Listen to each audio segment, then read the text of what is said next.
Welcome to Fall Rise Give, a space where we invite you to dig into the real cause of your suffering, looking at opportunities for growth with a change in your beliefs, thoughts, and actions so you can be your true self and be inspired. Join us as we explore life's ups and downs and navigate the twists and turns, sharing stories of resilience, hope, and the transformative power of giving back. Whether you're looking for a change, in recovery, or simply seeking inspiration, this podcast is your go-to for candid conversations, raw emotions, and a whole lot of heart. Tune in and discover how to fall, rise, and give back on life's extraordinary journey. Fall, Rise, Give turns struggles into opportunities by being your true self and help others. How you doing? My name is Bartender Bob, and with me again is my great partner in crime and doing the podcast, Kumar. Good morning, buddy. Good morning, Bob. How's it going? I can't get over how nice the weather has been, even though we're in the first, couple of weeks of astrological. Is it astrological fall, or is it basically it's after Labor Day, so it's fall-like. I know that fall doesn't officially start yet, but it's leaves are starting to change here. The weather is starting to change. It's starting to be nice and cool at night and still pretty warm during the day, and it looks, at least from where I can see where you are, it looks kind of the same way there. Yeah, same exact deal. I think officially we did turn into fall last week. Okay.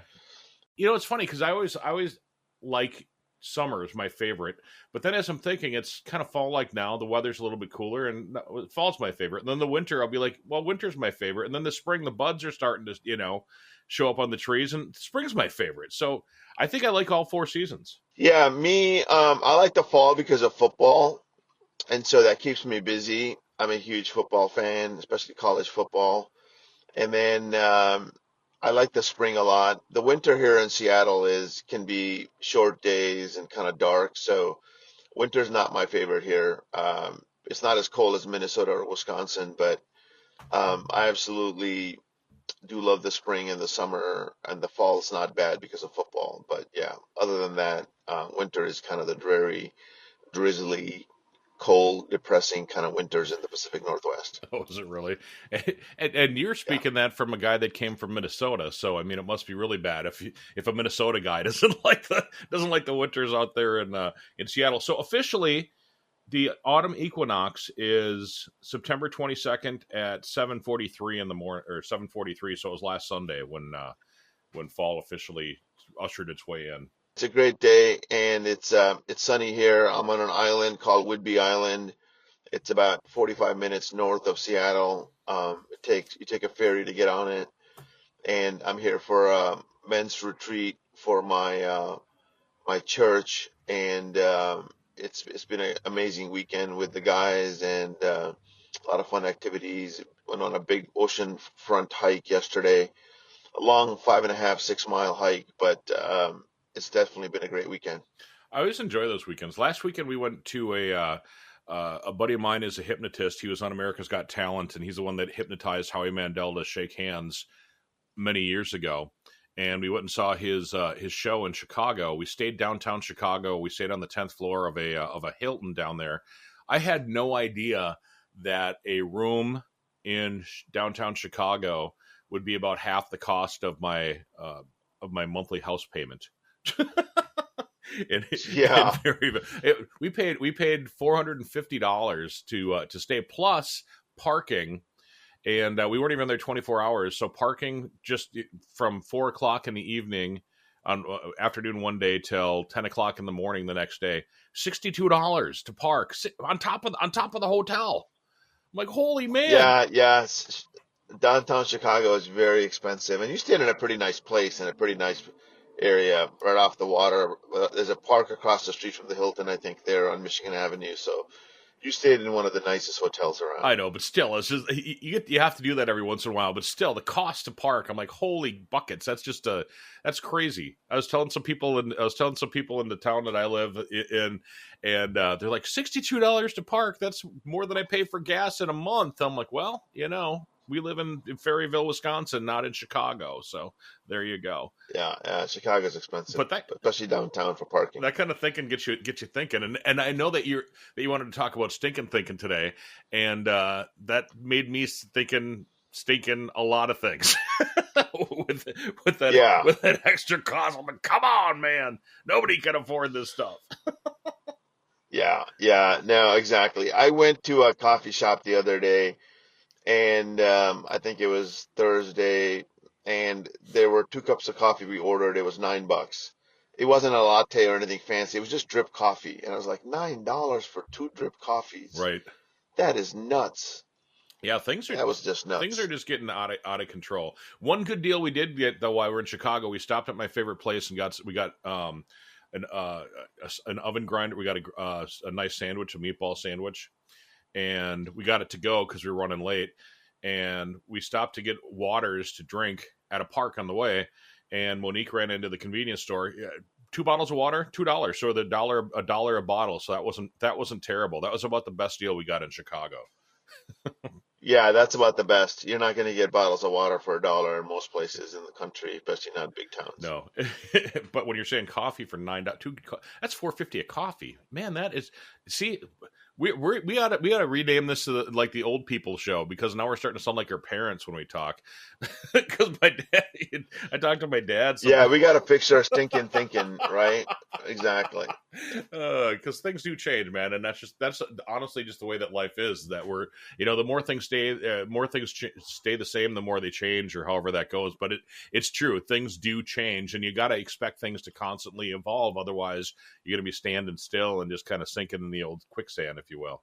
Yeah, especially your mind, right? And we're talking to a guy last night, and we're saying, you're reading certain books, and you may read it 10 years ago or 20 years ago, and you pick it up again, and you're like, wow, this is totally different than I thought it was going to be, because the book hasn't changed, but you have changed. Your Right. thought process, your beliefs, your experiences have changed you, and now it's a whole different outlook on that particular topic and whatever's being covered. So I think we've talked about it before. There are, you know, life, death, taxes, and change. I think those are the things that are um, kind of a given. That are just, those things will always be there. Life, taxes, and change. Hmm. People in society are going to change, and we have to change with the times, or we tend to contract and not grow with it. Well, yeah, absolutely. And I mean, you hit the nail right on the head because if you don't change with the times, you're going to be stuck back in in where you were, and you're not going to grow, and you're not going to let the changes around you affect everything around you, and you're going to end up being miserable if you don't go with the flow. Yeah, and the best thing you can do is, you've got to change your thinking. And there's a couple of tools that I learned this weekend, and there was a lot of talk about character and what makes character.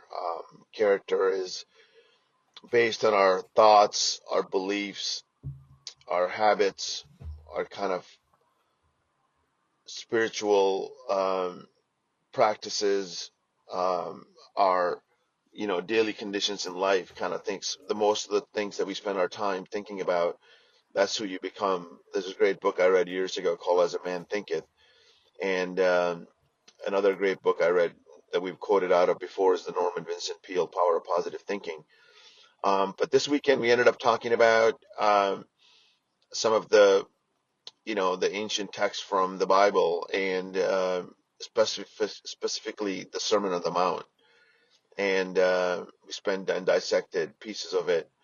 And the biggest thing that, without getting religious on people, but the biggest thing that we have to try to do as humans is really figure out who we are.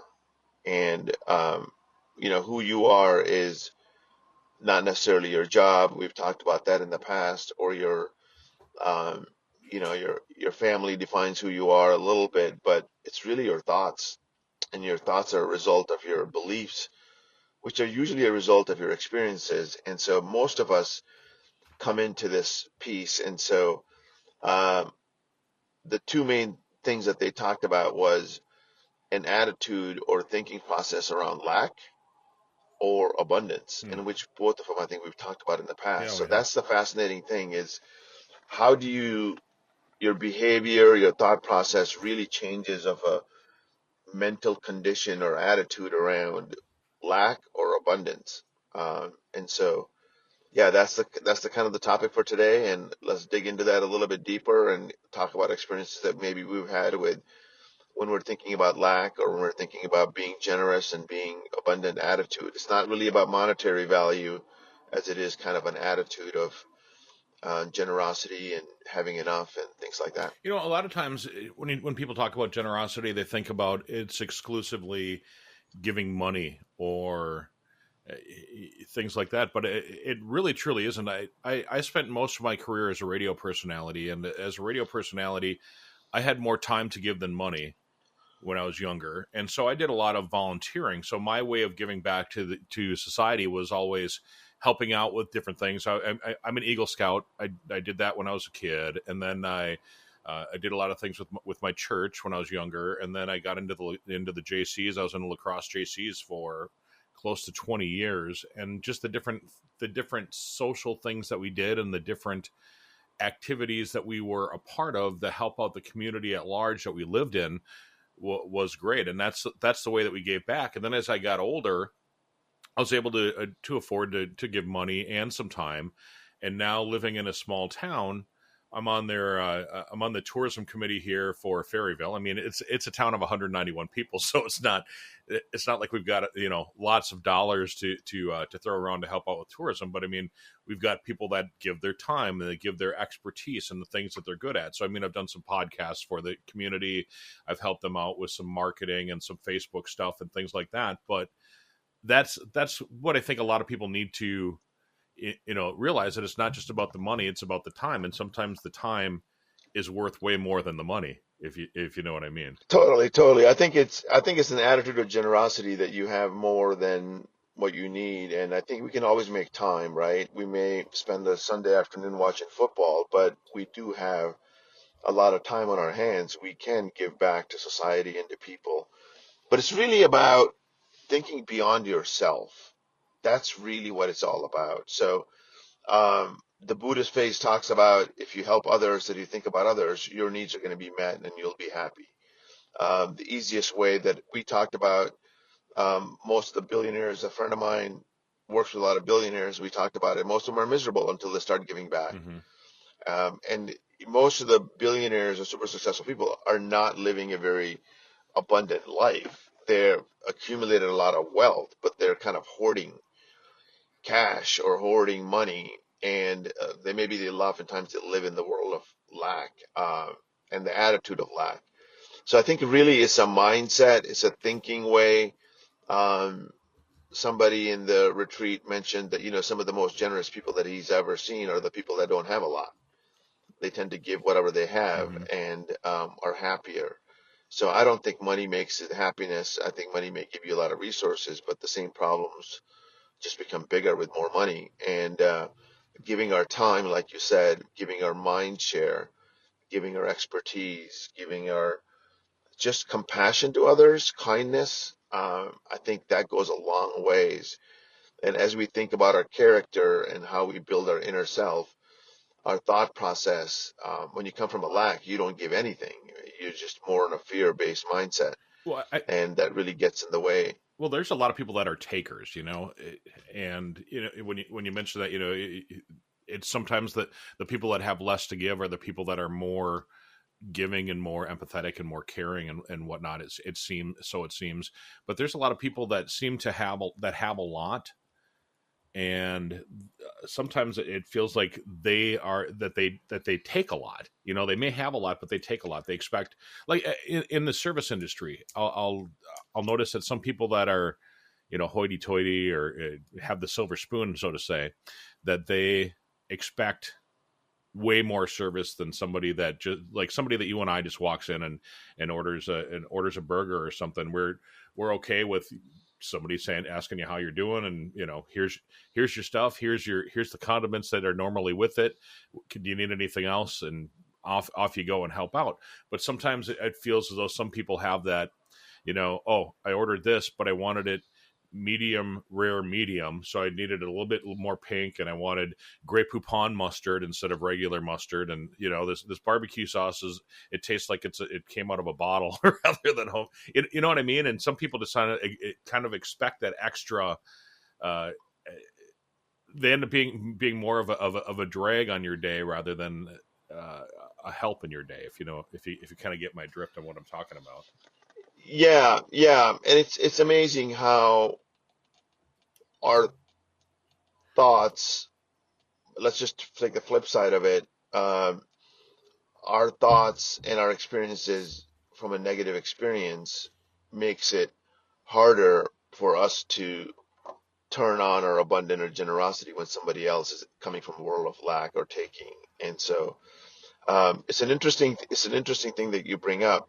Um, so people emanate certain energy, and people with generosity and abundance tend to emanate the positive energy that you want to. Most people are attracted to. They smile, they give, and the takers tend to live in a world of lack. They don't have enough. They feel like they need to take from other people, or they tend to have a more of a negative mindset. And so it really affects people's character, and the character determines, your experiences and your habits, and or your habits determine your character. So when people are taking constantly, they're impacting the world around them, and a kind of a drag on society and life. And so um, I think the biggest thing that we can really do is, even for those people that are takers, or people that are demanding certain things, how we react to them is also important. Um, you know, we can't change their mind, but we can react differently. We Oh, can good point. maybe stay away from them, maybe respond in just an adequate amount of energy, and not have our thoughts be negative. Oh, this person is a jerk, or blah blah blah, or this person's a bully, or we can just say, okay, this is a situation that I don't want to be around. I'm going to choose my thoughts to think about something else at the moment. I'm going to go find the two other patrons that are super kind and spend more time with them, Hmm. and just do enough for these people. Right. So how we pay our attention to redirect it to the positive, that's really the key. And oftentimes, I use this example, focusing on what you want, um, not necessarily what you think you need, around the situation. So if somebody's being a pain in the royal behind, you want to shift your thoughts to the other people who are around the corner, and maybe spend a little extra energy talking to them, and or just figuring out where you need to spend your energy. A lot of people suck energy out every day, Oh and yeah, so they do. spending less time with them. Yeah, and so we've all been around those people, and those are the takers that you talk about. So spend most of your time, and I think we've talked about it. You are the average of the five people that you hang out with, and so shifting our thinking. I've talked about it before. Shifting our thinking from stinking thinking to, it starts with an attitude of gratitude, and gratitude really comes from thinking that you have enough. Right.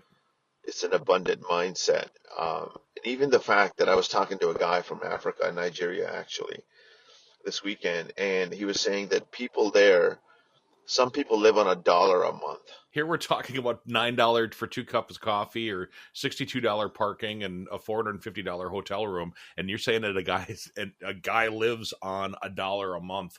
I couldn't even imagine that. Yeah, and so I mean, I spent $30 on a dinner Friday night at a restaurant watching a football game, and you just think you could feed people for a year with that. Wow. So it really comes down to, is, what's your mindset like? That person with $30 for a year would feel so grateful for, and here we are whining about, how much we're spending or whatever. So it really comes down to our paradigm, which is a set of attitude and experiences and kind of our mindset. So it's readjusting our attitudes, like, God, we have so much. Just by living in Fairyville, you have a home, you have a car, you have a family, you have food on the table. You don't worry about these basic things. Hmm. Um, Everybody can be grateful for that. Everybody can be grateful that, almost everybody, not, there are people that are homeless and things like that, but um, by and large, we all have so much to be thankful for. We have clothes on our back. We have a um, fresh set of clothes that we can put on after a shower. We can usually get hot water for a shower. These things are not common. So thinking outside of your small little world and saying there's a billion people in the world that don't have enough water fresh water and food and shelter in a way that you and I have, we can be so grateful. And as soon as we start becoming grateful, our thinking starts to change. Oh, And absolutely. we start to thinking how abundant we have it. You hit the nail 100% on the head, and I often do think about how lucky we are that we're able to open our eyes in the morning and get out of bed and walk to the kitchen and grab yourself a cup of coffee. And you have those things. You have the ability to walk, you have the ability to make some coffee at your house. You have the you have electricity, you have water, you have coffee, I mean, you have all of these things in your life like you're talking about, and a lot of times we just take that stuff for granted. And there's people in this country that don't have that stuff, but then you think about the people in this world that don't even have the shelter that we have, or the systems in place to flush a toilet and have it go somewhere, and to turn on the water and have it there. And you start thinking about all of that stuff, and pretty soon you're neck deep in your thoughts, and you're like, oh my god, we really do have it pretty damn easy here. Exactly. That's why I think traveling for a lot of people really changes them, especially out of the country. And going to see somebody in a second world or a third world and see how people live, really people come back with a sense of reality. And so you shift your thinking by, and we've talked about attitude of gratitude in the past, most recent past, but really shifting your thoughts to, I have a negative experience. I'm going to pause. I'm not going to react. How am I feeling about this? And then shifting my focus on what do I want? What do I want out of this situation? So always thinking back to kind of what do you want out of the situation? And as you start to think about what you want, usually it's a particular feeling or an experience. And feeling and experiences are usually the most important things to us. It's not the car that's going to give you the feeling of exhilaration. We may think it is for the short term, but it's the lasting feeling of, you know, anger or fear or those kind of things that we want to get away from and towards feelings of serenity and peace and even joy, as we talked about, kind of the happiness spectrum. And we get there really by our thoughts. It's not the things in the external world that make us happy. It's our inner life. It's our thought process. It's how we react to it. Right. And yeah, Well, you mentioned fear and your thought process. I mean, a lot of times, we're talking about the stake and thinking. Sometimes fear can get into your head, and then pretty soon you start to talk yourself into failing into something. So you have the fear of failing because your self talk is negative rather than turning it into a positive, and start to think about the good, or the abundance that we have, or you know, I think a lot of times when we fail, and a lot of times when we have that self doubt and everything, it's because we start to have those couple of pebbles in our head that pretty soon start rolling, and pretty soon become boulders, and pretty soon they're crushing all of your dreams. And you have to learn how to, I think, stop some of that stuff from happening, and stop it from crushing us, and our thoughts, and our processes. yeah, totally right. That's exactly it. You become your thoughts. I was reading a book. I mentioned it before. I think a guy named Chuck C. His speeches ended up being in the book, and the book is called A New Pair of Glasses. And the book is really about shifting your thinking and how you do that. And it's really about kind of the retreat, and the theme is connecting with God and connecting with spirituality in whatever form that you have it with. It's fear is really a lack of trust in God because you think things are going to go wrong and you end up manifesting that. But if you trust in your higher power, and if you're actually paying attention by not drinking or not addicting or not being in negative behaviors of indulgence in your desires, you can look at situations and saying, do I really trust that things are going to work out? Do I have enough faith and hope and expectations around what my higher power would want me to do here? And living a righteous life, and I don't like to use the word righteous very often, but living a good life is based on character, which is determined by your habits, which are determined by your beliefs, which are determined by your thoughts. So every time you get a situation that you are starting to feel fear, and I feel fear. I've told you I've got anxiety around work-related stress and family-related stress and how things are going to work out for my kid in this situation or that situation. And then I start thinking about, what is out of my control? And results are out of my control, but my behavior, my habits, my actions that I take, and they all start out with your thoughts. That's why the stinking thinking is really getting down in the world of lack and fear. To get away from that, I think we have to trust a higher power. And I'm baffled but how much we trust in society. Think Yes. about this. Yeah. You're on a two-lane highway going left and right. Yep. You're hoping and you're trusting that the other person is going to stay on their side of the lane. You're trusting people and things every single day with your life. You're in a car. You could easily die in a moment if you don't trust that the other person is going to stay in their lane, Hmm. right? So trusting, getting that power from whatever's outside in your human behavior and your experiences, um, I think that leads us to a lot. And trust can just be, look back on all the areas of your life and how things have gone wrong. I mentioned it before. My father died at a young age. Family had very little. I've had huge ups and downs where I've fallen and I've gotten back up. And I don't want to rehash these things, but I've been in very dire financial situations. I've been in very dire mental situations and like crying like the Job story, like, God, why did this happen to me? And then instead of going into self pity, I start to get up in the morning, go for a walk, I start thinking differently and say, I still have a lot more. But the biggest thing comes back to is like your thought process then shifts to your behavior. And your behavior is going to determine your tomorrow. And so the stinking thinking can really block you from taking the right action. And taking the right action is going to give you the results that you want in your life and getting up again tomorrow and trying again in that growth mindset we talked about last week. But it all starts with your thinking. You are your combination of your thoughts based on the oftentimes people that you interact with because you're spending a lot of time thinking about them and thinking about the situations. Absolutely. I think I'm going to end it right there.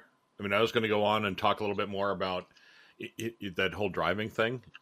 We were driving down a couple of highways last week coming back, and Monique was driving. She got a new car, and I said, it's pretty amazing that here we are going 60 miles an hour down a 2-lane road, and trucks are coming at us, and cars are coming at us, and motorcycles are coming at us. Yet we trust blindly that those people are going to stay in their lane, or that we're going to stay in our lane, and we're going to do we're going to do the right thing, and we're all going to end up making it home safely. And when you start to think that way, anxiety can get the better of you. I mean, you can start to like make your mind start thinking of all this stuff like, well, maybe somebody's going to come at you or something, and you just got to put that stuff out of your head. Yeah, no, I think we should keep talking about it just as a thing, as an example of trust every single day. We all trust by our driving to make sure we're on the right side of the lane. I don't know if you've ever driven in a third world country where it's just total I have chaos and not. people are it's nuts. And I'm afraid to drive in those countries like India. I couldn't imagine myself in probably most places like China or other developed countries. I think there's so much trust that goes in, and professional drivers are people are going in and out of lanes, and somehow people just end up from going from point A to point B, and then most of the time they're safe. But yeah, it's trust in daily activities and daily things is really kind of the key to using that as an example of trusting in our higher self, Right. right? And so trusting in a higher self, things are going to work out. But you got to sort out your thoughts, and you kind of got to believe in a certain way to be able to, put your faith. You got to read scripture, or you got to read good books, or you got to spend time um, with other people that are positive, that are reinforcing. Like you talk about your partner Monique, talk about my wife and how she impacts my behavior and my thoughts. And so most of the time it's very gratefulness, very loving, but you may have a moment where they may say something that could offend you, and you just got to say, okay, I'm going to accept this part of it, Right. and then I'm going to say, how can I dig in deeper to help this person out with this experience? And so, yeah, Or how can I change myself to make it to make it a better fit too? I mean, sometimes you have to think about things like that as well. yeah, and almost always you got to figure out a way to change yourself, and it all starts with thinking, saying, gosh, instead of being defensive in the situation, how can I look at it as an opportunity for growth?